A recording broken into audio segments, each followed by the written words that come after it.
let me show you how we can completely disable or enable Gemini or Google Assistant on your OnePlus 15.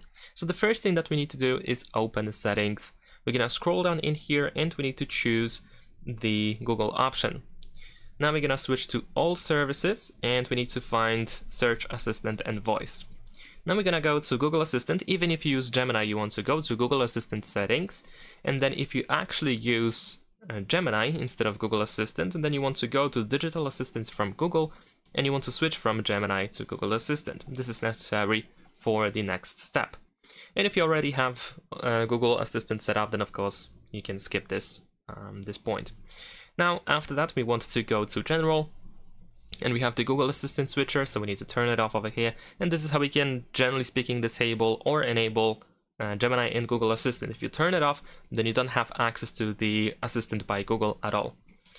And besides that, what you can also do, if you, for example, want to completely disable the access to Gemini or Google Assistant, you can also go to System and Update.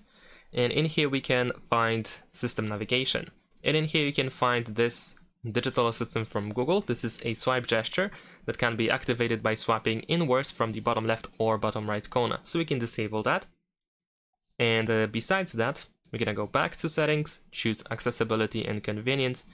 Let's scroll down and go to power button. And in here we have press and hold the power button. So of course we can switch from Digital Assistant to power menu. So if you press and hold the power button, you will actually open the power menu instead of activating the Gemini or Google Assistant. And that's pretty much it. Thanks for watching, leave a like and subscribe.